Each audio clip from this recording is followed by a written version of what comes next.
그동안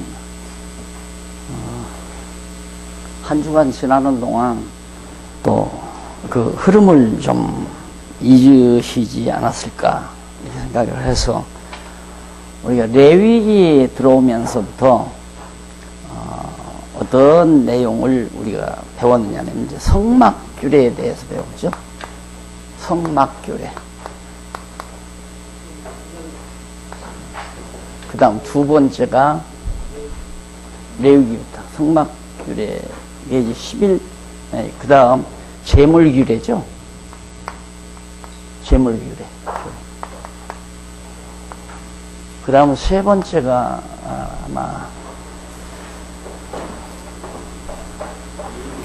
예? 혹시 기억하십니까? 예물규례? 세 번째가 예물규례. 네. 이게 제사장이죠?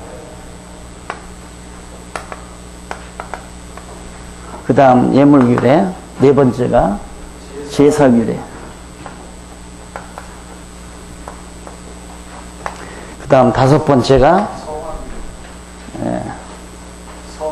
성화. 그 다음 여섯 번째가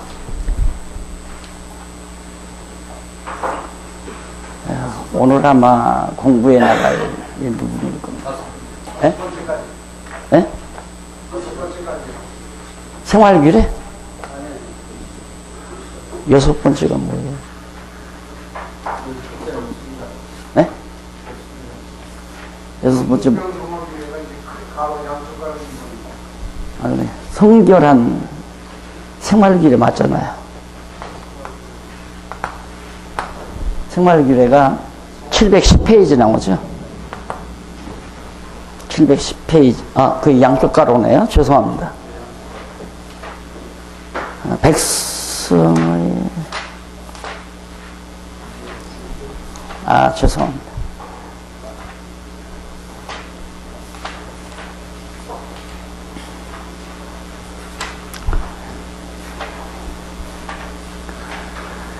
이래서 이제 개론책이 필요한데요.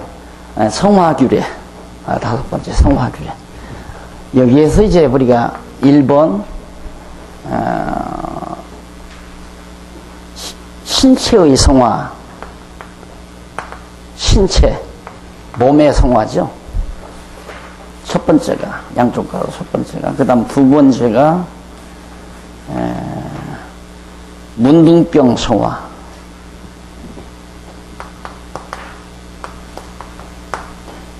문둥병 성화.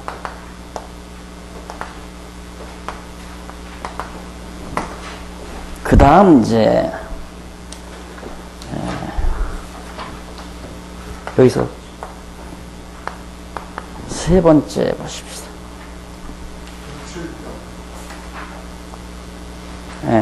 유출병. 병 성화. 네 번째가 아론의 성화. 제사장 성화죠. 아론. 제사를 드리는 아론의 성화. 그 다음 다섯 번째가 백성의 성화. 지금 여기 배웁니다. 백성 성화. 네. 그 가운데서 이제 백성의 성화 가운데 오늘 19장 23절로 25절 718페이지 나오죠. 거기서부터 공부할 겁니다.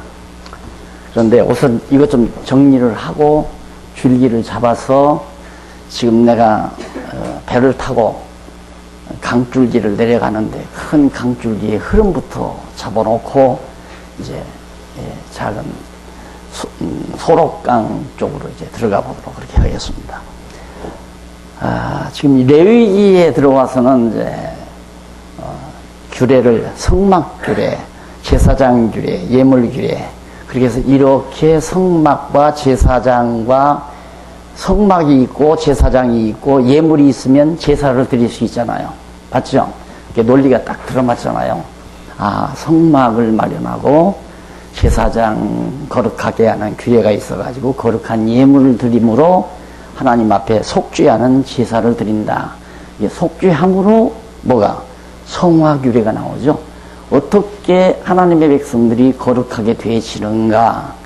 행위로 되어지는 게 아니라 바로 제사를 통해서.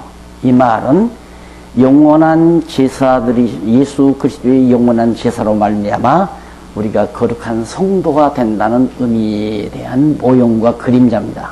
맞아 떨어졌죠? 그러니까 우리 성도가 되는 것은 절대 우리의 행위로 되는 게 아니다. 행위로 되는 게 아니라 영원한 제사를 드려주신 그리스도의 영원한 제사로 말미암아 거룩한 성도, 주님의 몸 된 지체가 됐다 이거죠.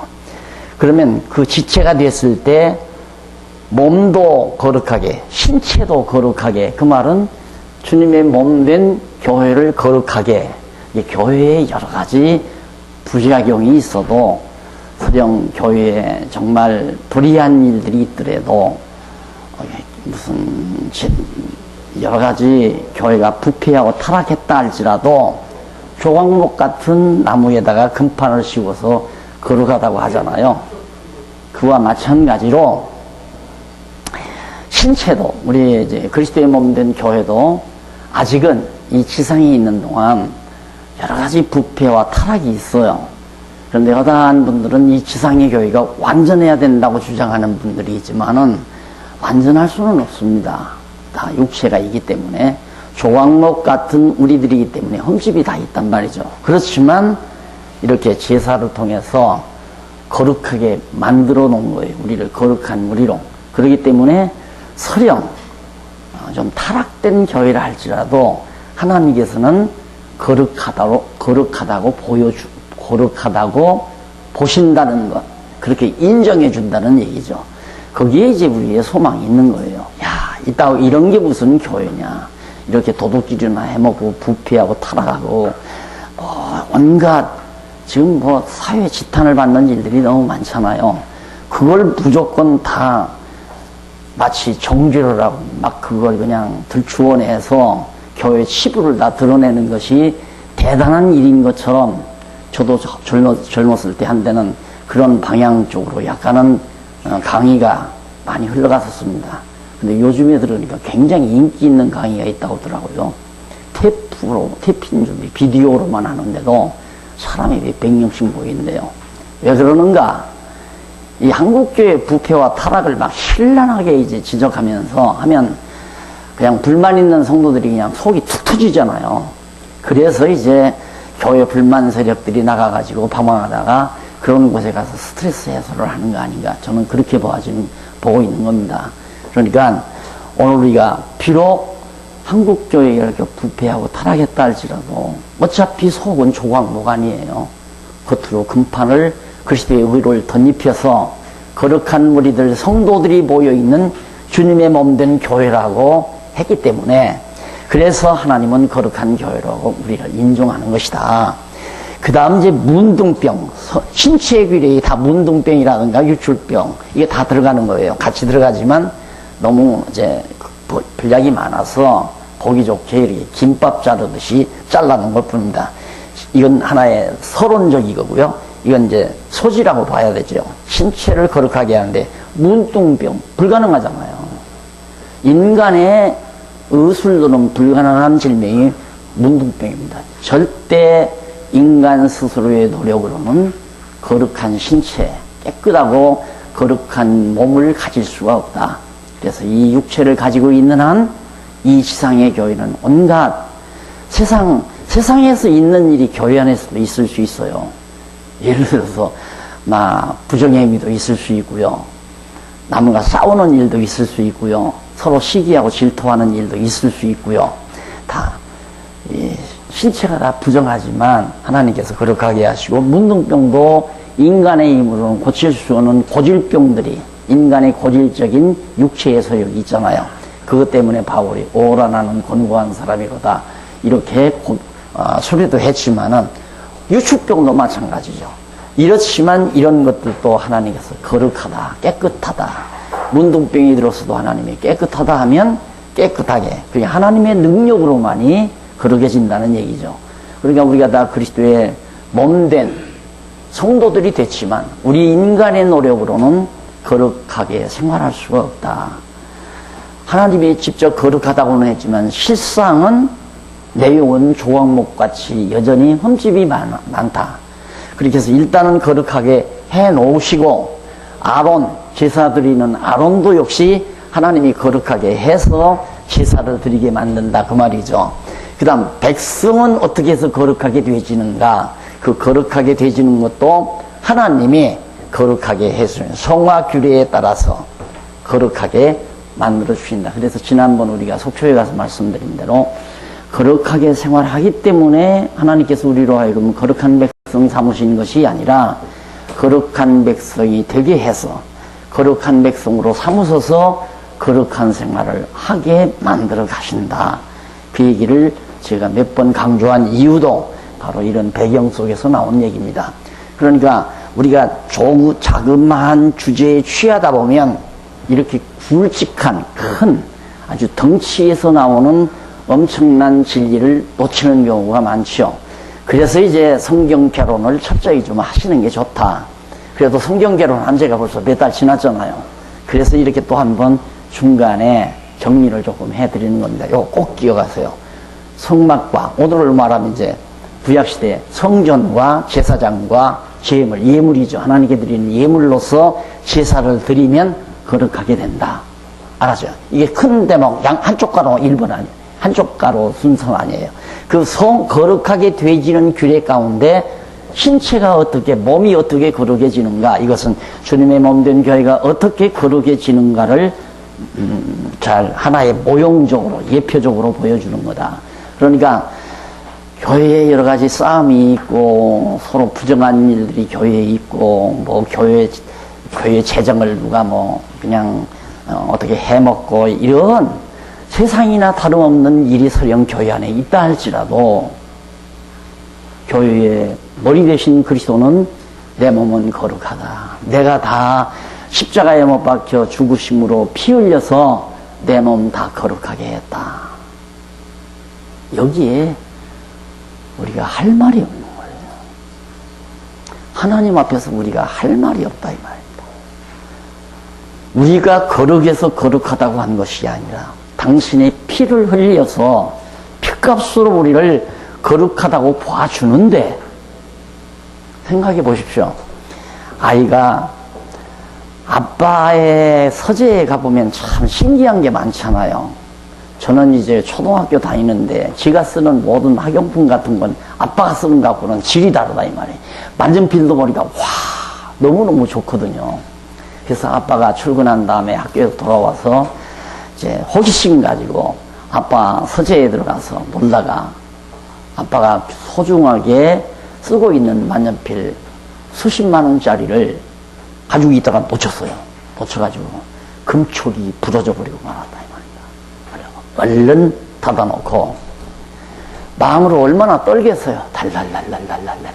야, 아빠가 오면 그 발견 난 죽었다. 얘기를 할까 말까 하면 아빠한테 야단 맞을 것 같고 엄마한테도 말도 못하고 혼자서 아빠의 그 소중한 만년필을 망가뜨린 잘못 때문에 벌벌 떨고 살았다 이거예요. 그런데 아빠가 마침 돌아와서 뭘 메모를 하느라고 만년필을 꺼내다 보니까 촉이 부러져 있잖아요. 아빠는 벌써 짐작 다 하죠. 아하, 요놈이 이 만년필 촉을 부러뜨렸구나. 아무개야 하고 부릅니다. 이러면 벌써 발발 떨고 있는 거예요. 발발. 아무개야 불러도. 그런데 너 만년필이 그렇게 갖고 싶었니? 이 다음 크면 내가 하나 사주마. 너 아빠 만년필 다 망가뜨렸구나. 아빠 잘못했어요. 괜찮다. 다 크면서는 그런 일을 할 수 있는 거다. 이게 아빠의 심정 아니겠습니까? 그것이 우리를 영원전부터 사랑하신 하나님의 심정이요. 그리스도의 심정이라 이 말입니다. 그것 때문에 사는 거 아닙니까? 그 감동 때문에 우리가 살아가는 거고, 그 감동 때문에 봉사하는 거고, 그 감동 때문에 우리가 주를 위해 죽기도 하고, 그 감동 때문에 우리가 모든 걸 헌신하며 사는 거고, 하나님의 무한하신 사랑의 강권함이 우리로 하여금 그렇게 살지 않고는 견딜 수 없게 만드는, 이 아이는 각오합니다. 우리 아빠는 최고야. 진짜 우리 아빠는 최고야. 내가 열심히 공부해서 아빠 늙었을 때 잘 모실 거야. 이런 생각을 하며 아이가 자라면서 효자가 되는 거 아니겠습니까? 아버지가 다 용서해서 괜찮다.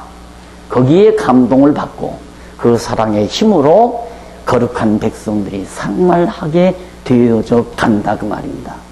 그러니까 이스라엘 백성들은 애굽 땅 종되었던 집에서 인도하여 내신 여호와 하나님만 잊어버리지 아니하면 거룩한 생활을 하게끔 돼 있어요. 하나님 여호와 하나님께서 우리를 죄의 종로로 타던 우리를 건져가지고 거룩한 백성 만들어서 가나안 땅, 이 좋은 땅에 들어와서 나라 세워서 살게 했으니 그 여호와 하나님만 잊어버리지 아니하면 여호와 하나님의 선하신 뜻대로 살 수 있는 힘이 솟는다, 이 말이죠. 이 거룩한 백성 되게 해서 거룩하게 살게 하신다. 순서 잊어버리지 말라고 내가 몇 번 당부했죠. 자, 그래서 거기 보면 참 재미난 거 보면 여기 이제 이 성화규례 여기에 보면 꼭 단락 안에 나는 여호와니라. 이러면 나는 여호와니라. 한 달락 마치고 나는 여호와니라. 한 달락 마치고 나는 여호와니라. 한번 슬슬 보세요. 거기 나오네요. 거기도 오늘 공부하는 데부터 그 앞서도 다 나와요. 앞서도 다 나오는데 오늘 718페이지 19장 23절로 25절에 보면 과수를 심고 3년 동안은 열매를 먹지 말라. 아니 가나안 땅 들어가서 과목을 심었는데 열매가 맺었어요? 근데 3년 동안 그 과일 먹지 말라, 이 말이에요. 왜 그럴까? 그냥 과일나무 심을 때는 빨리 과일을 따먹고 싶어서 얼마나 기다렸겠어요. 근데 3년 동안 따먹지 말아라. 자, 그러면 아버지가 이제 사과나무 하나를 심었어요. 사과나무 하나를 우리 안에다가 심어놨는데 아이놈은 야 진짜 이제 저기서 사과가 열리면 먹어야지 벌써 침샘이 흐를 거 아닙니까, 아들놈이. 그런데 사과가 이만큼 열렸어요. 내 아버지가 안 된다. 금년 건 먹으면 안 된다. 왜 그래요? 금년만이 아니라 내명년까지 먹으면 안 된다. 왜 그래요? 애굽 땅 종되었던 여호와 하나님께서 먹지 말라고 했다. 우리 조상들이 과거에 애굽에 가서 종살이 했단다. 그런데 하나님께서 열조에게 언약하신 대로 애굽 땅 종되었던 집에서 우리를 인도해서 이렇게 과일이 풍성하게 맺힐 수 있는 이 좋은 땅을 주고서 우리로 살게 하셨단다.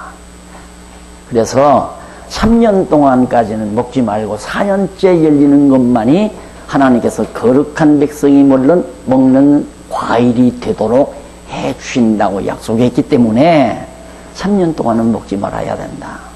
문제는 과일을 먹느냐 안 먹느냐에 관심이 있는 것이 아니라 그걸 통해서 애굽 땅 종되었던 집에서 인도하여 내신 여호와 하나님을 자녀들에게 가르치게 하기 위한 것이죠.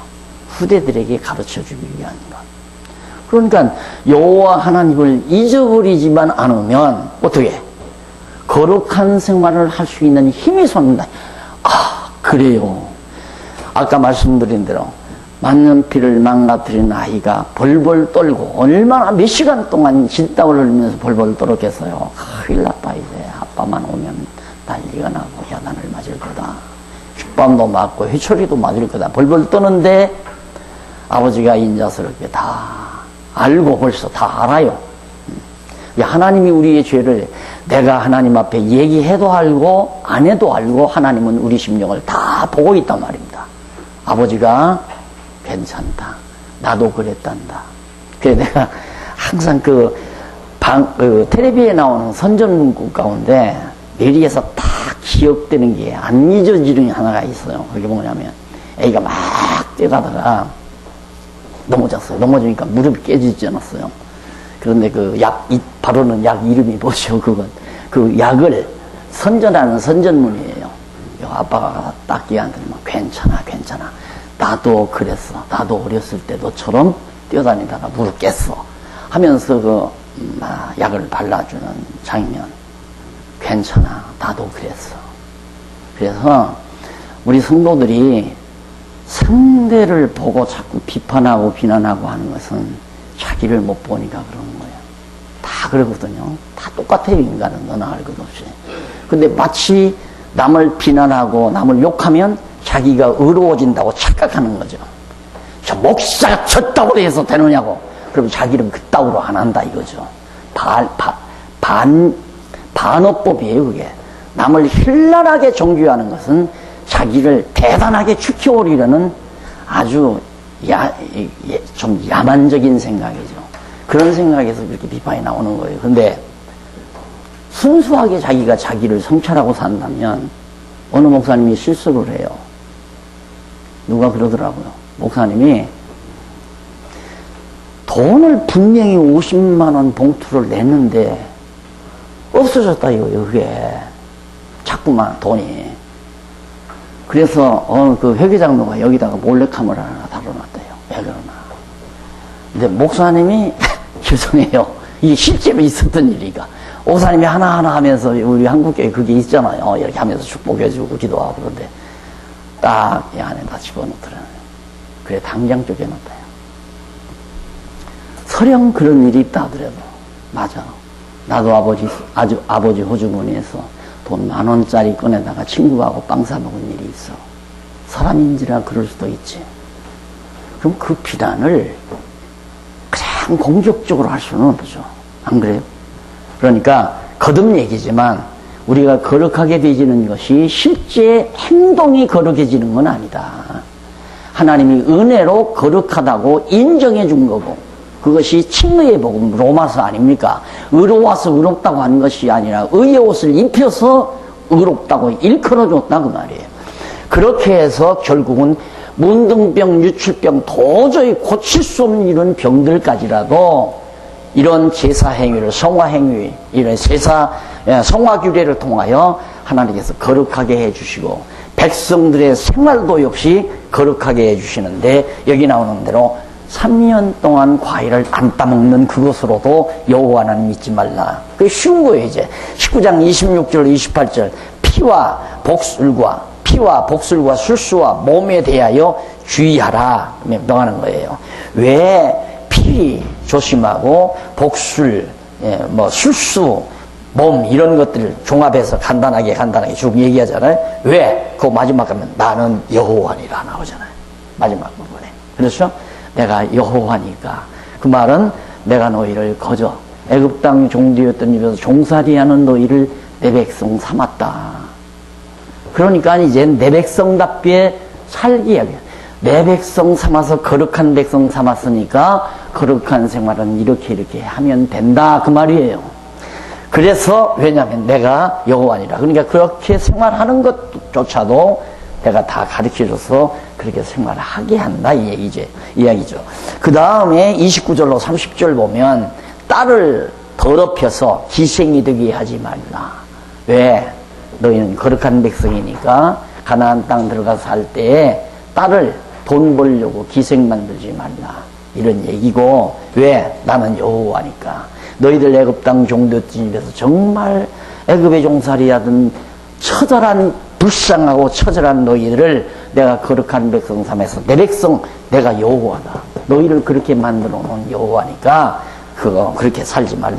신접한 자와 박수를 믿거나 추종하지 말라. 왜? 그렇게 되면 여호와 하나님이 잊어버리니까. 신접한 자, 그러니까 예를 들어 점쟁이라든가 무당, 박수 이런 것들을 믿고 따르다 보면 여호와는 애굽 땅 종되었던 집에서 인도하여 여호와 하나님 잊어버리잖아요. 그러니까 절대. 그렇기 때문에 이제는 구약 시대에는 내가 늘 말했지만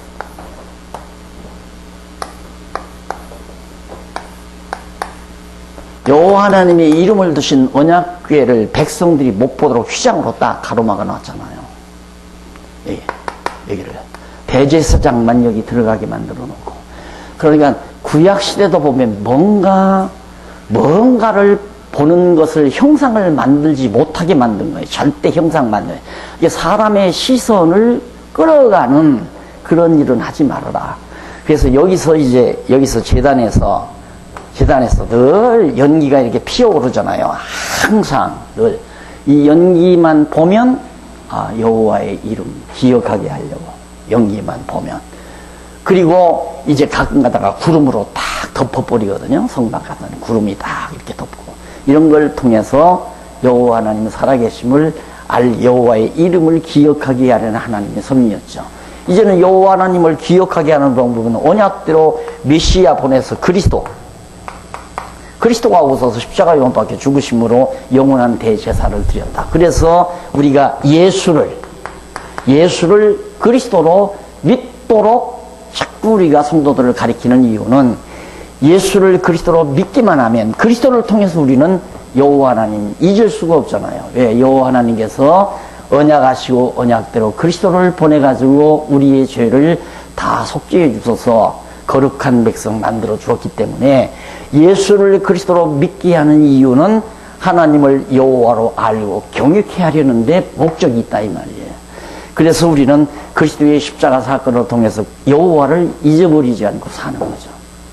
내가 그리스도의 몸으로서 오늘 또 봉사해야 되고, 내가 그리스도를 위해서 선교하다가 목잘림을 당해야 되고, 내가 예수를 증거하다가 예수가 그리스도임을 증거하다가 돌에 맞아 죽고 톱에 키워 죽임을 당하고 칼로 목베임을 당하고, 나는 왜 이래야 되는가? 내가 예수 그리스도의 지체이기 때문이다. 그리스도의 지체인데 나는 왜 그러는가? 하나님이 여호와이시기 때문에. 그래서 여호와의 깊으신 뜻대로, 정하신 뜻대로 내가 살기 위해서, 이분을 위해서는 내가 죽어도 좋고 살아도 좋고. 바울이 그러잖아요. 바울의 인생은 나중에 예수가 그리스도의 십을 깨닫고 나서 이걸 전하기 위하여 자기 일생을 내던집니다. 던지고 나서 빌립보 교인들에게 자기의 삶을 말할 때, 나는 죽어도 좋고 살아도 좋다. 그런데 살아야 되는 것은 왜 살아야 되느냐? 살면 내게 좋은 것이 아니라 내가 살아있는 동안 너희에게 예수가 그리스도라는 사실을 전할 수 있어서 좋고, 죽으면 이 고통 많은 세상에서 고달픈 이 모든 삶을 끝내버리고 주님 곁에 가서 안식할 수 있으니까 좋다. 그래서 바울은 죽어도 좋고 살아도 좋다. 사는 건 타인에게, 성도들에게 좋은 거고, 성도들이 좋은 거고, 죽는 건 자기 개인에게 좋다. 이럴 정도까지 완전히 하나님의 사랑에 매료돼 버리는, 그리스도의 사랑에 매료돼 버리는 바울의 삶을 간단하게 묘사한 부분이 바로 그 부분이죠. 그러니까 우리가 예수를 그리스도로 성도들로 하여금 믿게 만드는 이유는 그리스도를 통하여 여호와 하나님은 살아계시다는 걸 깨닫고 경외하며 섬기며 삶으로, 거기에 진정한 거룩한 백성의 생활이 나오는 거라 이 말입니다. 그래서 신접한 자 이렇게 나와서 그들이 점을 치고 이상한 짓을 하고 뭘 만들어 놓고 이래 놓으면 여호와 하나님에게 관심이 멀어져 버리고 있다 이거예요. 그래서 저도 교회 초기 역사 유적지 탐사를 한 2번 제가 다녀왔거든요. 이제 신약 성경 강론집을 쓰면서 좀 실감을 얻으려고 갔댔는데, 지난번에 말씀드린 아람들이 돌기둥들이 다 성당이죠. 구교. 그들이 지어놓은 것들이 다 무너지고 폐허가 된 모습을 보면서 결국 그렇게 해놓고 사람들은 관심을 다 거기에 집중하는 거예요. 야, 여기에 신이 있는가 보다. 신전다주는 신전처럼.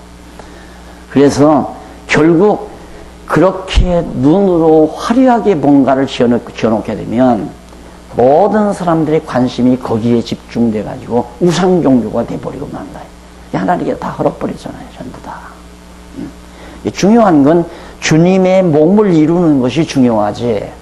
걔네가 성전지타가 예배당 짓는다고, 교회당 짓는다고 성전 헐지 말자. 왜? 교회당 지어놓으면 야, 우리 거가 참 크고 좋다. 정말 얼마나 좋은가. 우리 예배당이 이 우리 교회당이 제일 돈도 많이 들고 비싸고 화려하게 잘 지었다.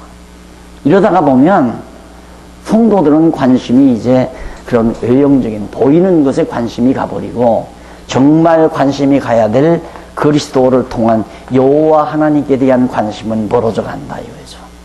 그래서 교회가 망하게 된다. 그래서 벌써 경제 발전이 이루어지고 교회가 돈이 많아지면 교회는 타락하게 돼 있잖아요. 야, 그 장면이 이제 여기 나와요. 예를 들면 한번 봅시다. 불결한 생활 규례가 나와요. 20장에 가보면 넘어가서 양쪽 가로 7번 6번은 아까 뭐였죠?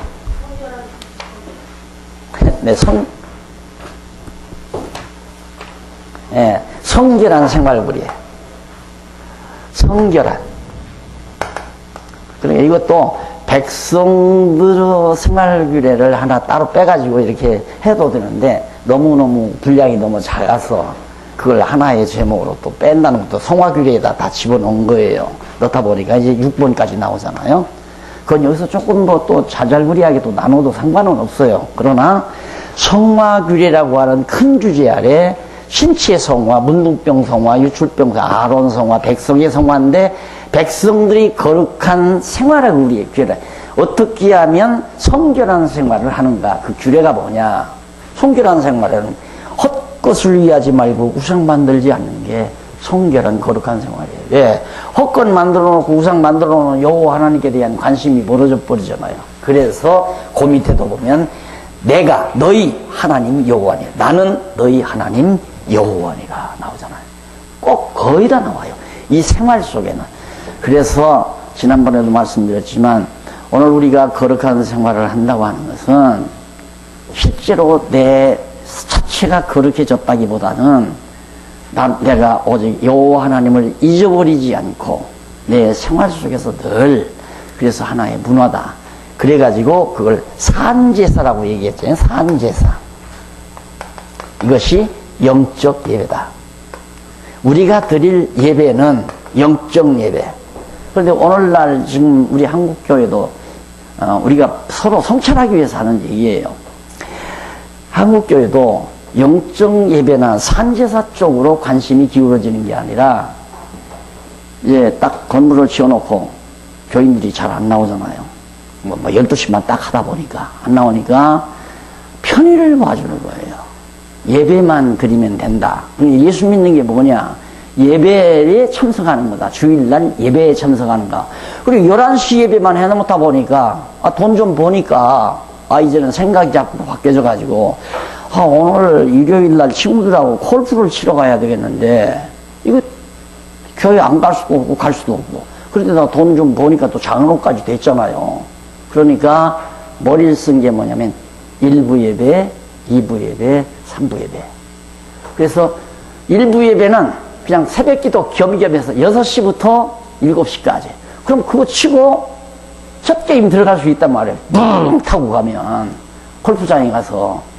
그래서 공간이 있는데도 1부 예배 그냥 잠깐 와서 그건 뭐냐면 잠깐 와서 기도하고 축도 받고 연보 내고 가라. 그 말이 아니에요. 그러니까 이건 다 사라지는 거예요. 영적 예배니 산지사니 이거 사라지는 거라 이 말입니다. 그냥 그분의 삶 자체가 골프를 치든 뭐를 치든 간에 항상 여호와 하나님이 잊어버리지 않고 왜 하나님께서 많이 여유 있게 주면 또 골프도 칠 수 있죠. 그러나 성숙해서 점점 그렇게 되면 나 골프 치는 것보다 이 시간에 이렇게 하는 것이 더 즐겁다라고 그 마음이 돌아가면 골프 안 치고 다른 일을 할 수가 있는 거고 그것이 성막 과정 아니에요. 과정. 그런데 장갑으로 골프 치면 안 돼! 이렇게 내버리면 그거 안 되죠. 이제 어린아이가 아들 하나 낳았는데 이제 15살밖에 안 돼. 이 새끼야 너 지금 4대 독자인데 나 빨리 장가 가서 대를 이해해야 할 거 아니야. 15살 먹은 놈한테 그렇게 하면 되겠느냐 이거요. 몇 년 더 참아야지. 몇 년만 더 참으면 넌 나 장가 가서 대를 이해했나 하지 않아도 아버지 장가 보내주세요. 야 그러면 치고 있어 데려와봐. 이렇게 들어온 거 아니에요. 그러니까 열심으로 하나님의 말씀으로 양육시켜 놓으면 자기 육체의 쾌락을 위해서 하던 일이 줄어져 갈 수밖에 없잖아요. 누구를 위해서 하려니까? 이분의 영광을 위해서 살아가려니까. 이게 자연스럽게 자원하는 마음으로 이루어져 가야지. 이거 하면 안 돼, 술 먹으면 안 돼, 담배 피면 안 돼, 주일날 빠지면 안 돼, 이런 식으로 강요를 해서 하면 나중에는 실증 나는 거죠. 어린애기는 여에다가, 까는 여에다가, 침대에다가 쉬어할 수 있잖아요. 안 그래요? 그럼 침대 바꾸는 한이 있더라도 이해를 해야죠. 이 새끼야, 넌만 여기 얼마짜리인데 여기다 그냥 쥐어 패버리면 아들 버리죠, 나중에는. 예. 그러니까 오늘 우리가 우리는 목회자 아니에요. 성도들을 이제 양육하는 우리들 입장인데, 청층이란 말입니다. 청층, 신앙 과정이. 그 청층을 우리 목사님들이나 지도자들이, 장로님들이나 권사님들이 다 수납을 해서, 아직 어리구나. 나도 어렸을 때 저랬어. 나도 어렸을 때 할아버지 무릎에다가 쉬야 했어. 이거 다, 우리 다 하고 지나온 거란 말입니다. 이해하고 참고 기다리면서 키워나가는 이런 여유로움이 우리에게는 필요하다 이거예요. 근데 완전히 이게 이제 그 새로운 산제사와 영적 예배라고 하는 삶의 제사, 생활의 제사를 망각하게 만드는 것이 뭐냐면 1부 예배, 2부 예배 이렇게 해서 잠깐 왔다가 안녕하십니까 하고 인사하고 가라 그러면 된다. 그런 식으로 약식 신앙생활을 하도록 해버리니까 주일날은 신자야. 예배다 교회 와서는 머리 숙이고 뭐 아주 그래요. 그러나 밖에 나가면 이 사람아 한잔 하세요. 딱 브라보 하고 한잔 들이키기도 하고 밖에 나가면 믿는 자인지 안 믿는 자인지 분간이 안 될 정도로 되잖아요. 그래서 이제 완전히 이제 하나님의 말씀을 제대로 먹여서 양육하게 되면 누가 하라고 해서 하나요? 여기서 삶의 가치와 의미를 찾으니까 나는 죽어도 이분을 위해서, 죽어도 당신의 그리스도의 몸이니까 머리 되신 그리스도의 뜻을 따라 여호와 하나님을 경외하며 살아야 되겠다. 이것이 자기의 삶의 가치요, 의미가 돼버리면 온통 삶 자체가 영적 예배로 하나님께 드려지는 거룩한 생활이, 성결한 생활이 되진다는 얘기입니다. 이제 불결한 생활의 규례는 몰록에게 자식을 주어 성소를 더럽히지 말라. 이 몰록은 우상 다른 이방신이거든요. 또 신접한 자를 추종하고 부모를 저주하면 죽이게 한 부모를 저주하면 죽이라. 이런 얘기도 나오고. 왜 부모를 저주하면 죽이는가? 벌써 부모를 멀리한다고 하는 것은 구약시대는 지금도 유대인들의 교육은 가정교육이 기본입니다. 가정에서. 그런데 구약에도 이제 신명기에도 나오지만 부모들은 자녀들에게 여호와 경외하기를 가르치라고 하는 것이 4장부터 쭉 계속 나와요. 그러니까 가정에서 아까 말한 대로 아버지 저 사과 참 잘 익었는데 따먹으면 안 돼. 안 된다. 왜 안 돼요? 내년도 안 돼. 내명년에도 안 돼. 3년 동안 먹으면 안 돼. 아버지 왜 안 되는 거예요? 여호와 경외하기를 가르치는 일이다 이 말이에요. 전부가 다 그런 거예요. 그러니까 성경을 보면 그렇게 원리를 바르게 터득만 하면 쉽게 다 주석하고 해석할 수 있는 건데 이걸 총체적으로 이렇게 줄기를 못 잡으니까 하나하나가 우리에게 다가오는 멍해가 돼버리는 거예요. 멍해가. 이것도 죄고 저것도 저 사람 죄 짓는다. 저 사람 불결한 생활한다. 그러니까 공격하게 되고 서로 헐뜯게 되고 비난하게 되고 그건 아니잖아요. 그래서 여기도 보면 부모를 저주하면 안 된다. 그 다음에 이제 20장 10절로부터 16절을 보면 나무 아내나 남자나 짐승과 교합하면 죽이게 하는 내용입니다. 이게 다 애굽에서 애굽 사람들이 하던 짓거리들, 이방인들이 다 하는 거. 가나안 족속들도 다 이게 나무 아내, 그다음 남자나 짐승, 수음이라고 그러죠. 짐승과 교합하면 죽인다. 이런 일들을 하게 되면 여호와 하나님 다 망가뜨리는 거예요. 여호와 하나님 잊어버리게 되는 거예요. 잊어버리게 되고 결국은 생육하고 번성케 하려는 하나님의 뜻을 거역하는 행위고요. 그래서 건강한 성생활이라는 것도 하나님이 주신 놀라운 은총 중에 하나죠. 그걸 통해서 이제 이스라엘 백성들이 생육하고 번성했으니까 오늘 우리에게 있어서는 뭐 육신의 자식을 낳는 것만이 아니라 우리가 복음을 이렇게 목사님들이 복음을 전하는 것은 신령한 하나님의 자녀들을 생산하는 일 아니에요.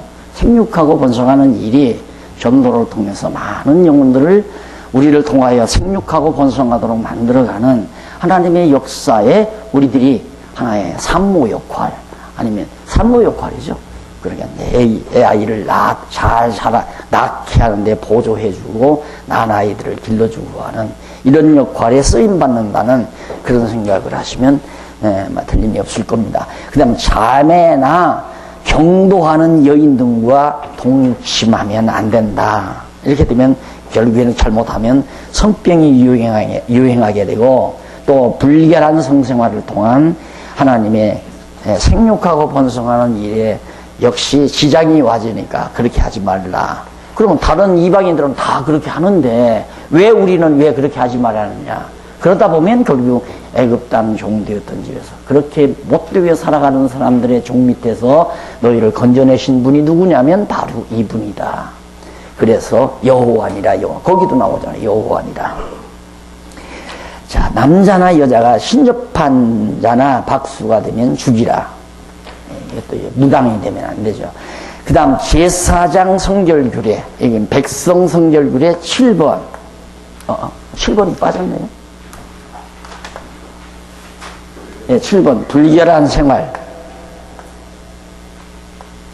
불결한 생활 규례가 뭐냐? 아까 말한 대로 그렇게 뭐 성적인 게 대부분 많아요. 예, 수음을 한다거나 남의 아내와 한다거나 이런 것들은 다 불결한 것이다. 예, 그래서 그런 것을 하다가 보면 다 하나님의 뜻이 거슬려지고 역시 여호와 하나님을 잊어버리게 돼서 우상도 섬기고 신접한 자의 매료가 되게 되고 이제 이런 결과가 되니까 안 된다. 하지 말아라. 그러면 이렇게 해야 내가 거룩한 백성이 삼겠다는 게 아니잖아요. 이미 거룩한 백성 삼았어요. 어디서?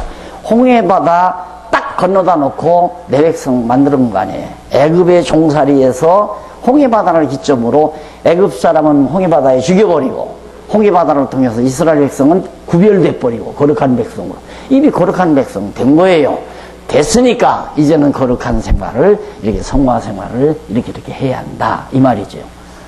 이렇게 함으로 거룩한 백성 삼았다는 얘기가 아니라 그러니까 성화되지는 것은 완전하게 안 돼요. 이 땅에서. 이게 뒤에 나와요. 이제 그런 부분도.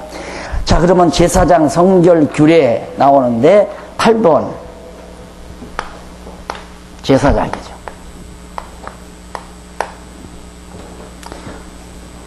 거의 1절 사전 백성 중에 죽은 자로 인하여 더럽히지 말라. 절대 죽은 자로 더럽히지 말라. 그리고 머리털과 수염을 깎지 말고 살을 베지 말라. 그러니까 여러분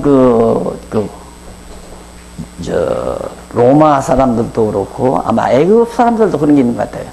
뭐 머리를 쫙 밀고 옆면 딱 당겨서 요즘도 그런 거 있잖아요. 그런 거 하지 말라요. 그냥 그대로. 그래서 제사장 수염도 쭉 늘어지고 그냥 귀 밑 이 수염도 그냥 놔두고 그대로. 왜? 하나님의 택한 백성에 대한 표시예요. 그게. 하나님이 만들어서 그대로 되게끔 수염 나도록 했는데 나도 오늘 아침 면도 하고 나왔거든요. 그럼 그걸 지금도 해야 되느냐? 그건 아니에요. 우리는 이제 수염을 안 깎고 뭐 귀밑 수염도 안 깎고 그렇게 함으로 거룩한 백성의 표를 하는 게 아니라 지금은 우리는 예수 그리스도를 통하여 다 정리가 되는 거예요. 그리스도만 우리가 잊어버리지 아니하면 예수를 그리스도만 믿기만 하면 여호와 하나님 잊어버릴 수가 없잖아요. 예수를 그리스도로 믿는다는 그 믿음 안에는 하나님이 여호와 하나님이 살아계셔서 내 인생도 역사도 세계도 다 주관하고 다스리시는 분 여호와시다. 이걸 항상 기억할 수밖에 없으니까. 이분이 누구냐면 이분이 언약 하신 대로 보내신 분이니까. 그래서 예수를 그리스도로 믿는 거란 말입니다. 그래서 구속사라고 하는 것은 예수를 그리스도로 믿으면 천국 간다, 구원 얻는다. 요 차원에서 그냥 말한 거예요. 그러다 보니까 이 이상의 것이 전혀 정리가 안 되는 거죠. 그게 신학 정립이 그래서 안 된 거란 말입니다. 이렇게 되면 신학 정립 완전히 성경에 의해서 총체적으로 신학이 완벽하게 세팅이 되는 거예요. 완전하게. 모든 의문이나 모든 어려움 없이 깔끔하게 모든 것 설명할 수 있는, 완전히 설명할 수 있는, 또한 해답이 주어지는 그런 진리 체계가 성경을 통해서 이루어지는 것이다. 근데 기껏해야 예수는 그리스도다. 예수는 그리스도라고 다 하네. 예수를 믿어라. 예수 믿으면 천국 간다. 예수 믿으면 구원 얻는다. 죄사함 받는다. 예수 믿으면 부자 된다. 뭐 요즘에는 예수 믿으면 축복받는다. 이런 얘기가 돼버리는 거죠. 이게 이제 루터의 종교개혁 사상. 루터는 그리스도 중심이죠. 근데 칼빈이 한 단계 더 보면 칼빈은 하나님 중심이에요. 신 중심. 그래서 칼빈주의의 핵심이 뭐냐면 하나님 영광, 하나님 주권. 목적은 하나님의 영광, 방법은 하나님의 주권. 하나님의 주권적인 능력으로 목적은 하나님의 영광을 드러내기 위해서. 그래서 이제 아주 칼빈이 너무 좋은 선물을 우리에게 준 거죠.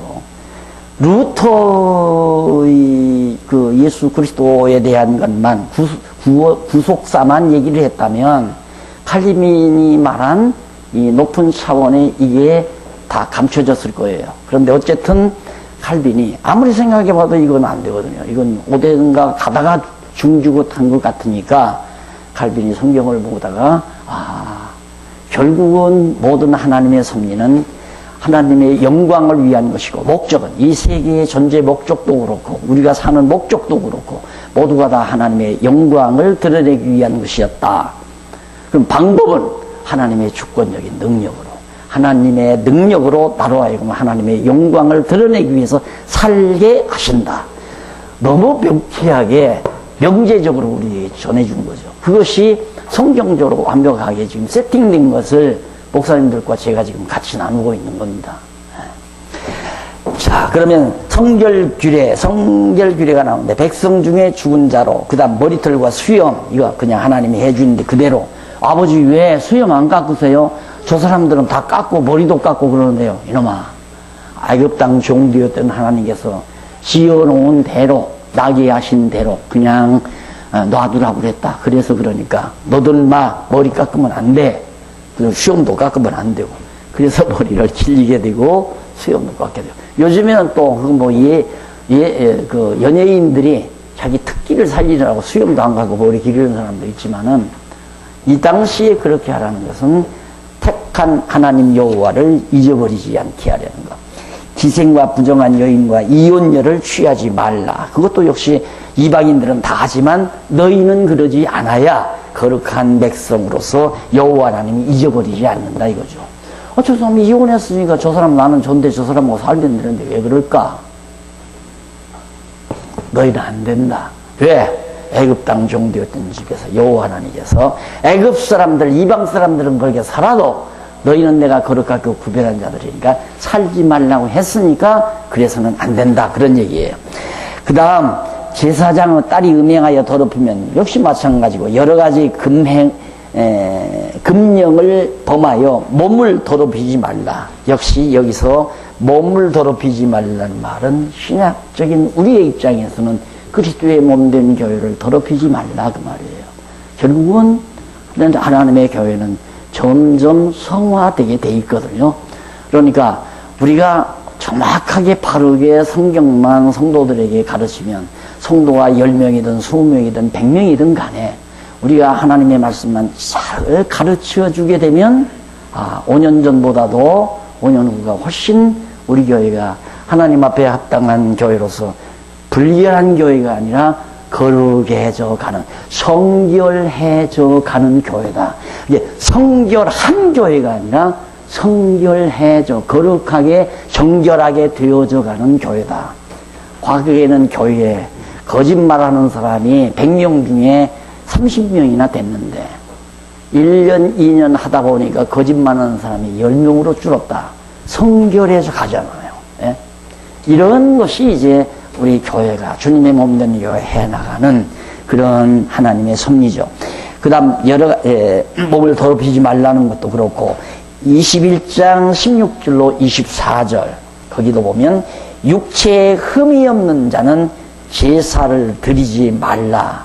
육체에 흠이 없는 자. 그리고 또 육체에 흠집, 이런 흠집이면 제사 드릴 필요 없다. 그 말은 다 성결해졌다 그 말이에요. 그러니까 육체에 흠이 있다는 말은 이 신체 성화에 관한 것도 되는데 교회에 흠집 없는 교회가 어디 있어요? 다 있어요. 어떠한 교회라도 완전한 교회는 이 땅에 없습니다. 다 흠집이 있죠. 흠집이 있기 때문에 누가 필요하면 그리스도가 필요하죠. 그리스도를 붙들어야 돼요. 그리스도를 붙들면 흠집이 사라지는 거죠. 자연히. 예를 들면 회계 집사를 맡겨놨는데 자꾸 돈이 비어요. 예? 또 비면 난 모르겠다고 이상하다고 안 적었는 거라고 이것이 한 달, 두 달 계속되는데 그 회계 집사가 완전히 그리스도의 지체로서 붙어버리면 완전히 그리스도와 이제 완전히 신령한 유기체로서 바르게 연결만 되면 머리 대신 그리스도와 그 집사님, 회계 집사님의 마음가짐, 이러면 안 되지. 이러면 안 되지. 이러면 안 되겠다. 하나님께서 나를 그냥 놔두겠나. 내가 이러다가는 하나님께 매를 맞지. 징계를 징벌은 없지만 징계를 당할 수밖에 없지. 이런 생각을 하다 보면 그다음부터는 그냥 이론 한 장 안 틀리게 딱딱딱딱 정리가 되잖아요. 그 벌써 성결해져 가는 거죠. 그러니까 그리스도에게 접붙이는 일이 하나님의 말씀을 자꾸 공급하는 일이에요. 하나님의 말씀을. 키워놓으면 신랑 찾아가려고 해요. 딸 키워놓으세요. 신랑 찾아가려고 하죠. 시집가기 전에는 아버지한테도 잘하죠. 시집가기 전에. 그러나 나 가끔 그래. 너도 시집가봐라. 지금은 너 아빠 하지만 너희 자식이 시집가면 이제 아빠 찾지도 않을는지도 몰라. 나는 안 그럴 거야. 뭘 안 그래, 안 그러기는. 또 그렇게 돼야 되잖아요. 시집가면 제 신랑 중심으로 살아야 되죠. 그러듯이 오늘 우리는 그리스도에게 중매하는 자들이니까 정말 부지런히 말씀으로 키워서 건장한 신부의 모습으로 갖춰놓으면 신랑 찾아가게 돼 있어요. 이것이 교회를 거룩하게 만들어가는 중요한 과제라고 생각하시면 되겠습니다. 육체에 흠이 있는 자는 제사를 드리지 말라. 그 다음 성물과 사체로 인해서 자기를 더럽히지 말라. 성물. 구약시대 성전에 여러 가지 금으로 만든 기명들이 많잖아요. 그것을 슬쩍 가져다가 자기 밥그릇을 한다거나 자기 잔그릇을 만든다거나 이런 짓은 큰 범죄 행위니까. 성물이라고 하는 건 전부 우리가 다 그리스도의 지체인 것처럼 그리스도의 지체인 우리들을 갖다가 도둑질한다. 이런 것도 마찬가지 이제 하나의 모형이고 그림자죠. 그 다음 성물을 함부로 먹어서 불결하게 되지 말라. 제사를 드리고 나서 제사장들이 여기서 제사를 드리고 나서 기름 그다음 모든 것들은 다 태워버리고 이제 넓적다리나 가슴살 이런 것들을 이제 먹잖아요. 제사장들이 이걸 함부로 정해준 대로 안 먹으면 안 된다. 그것도 역시 이거 먹으면 되는데 이거 콩팥 너무 좋은데 이거 먹으면 안 돼요? 안 돼. 왜 안 돼요? 애굽 땅 종되었던 여호와 하나님께서 먹지 말라고 그랬다. 그래서 이제 여호와 하나님을 가르치면서 이스라엘 역사를 가르쳐 주는 거예요. 그래서 자손들로 하여금 계속 여호와 하나님 잊어버리지 않게 만들어가는 하나의 과정이 되지는 것입니다. 그러니까 모든 규례나 율례라고 하는 것은 여호와를 기억하게 하려는 것이요. 그 다음 22장 17절로 25절 흠 있는 예물로 여호와께 드리지 말라. 당연하죠. 잠깐만 쉬었다 해야죠. 네. 쉬었다 하십시오.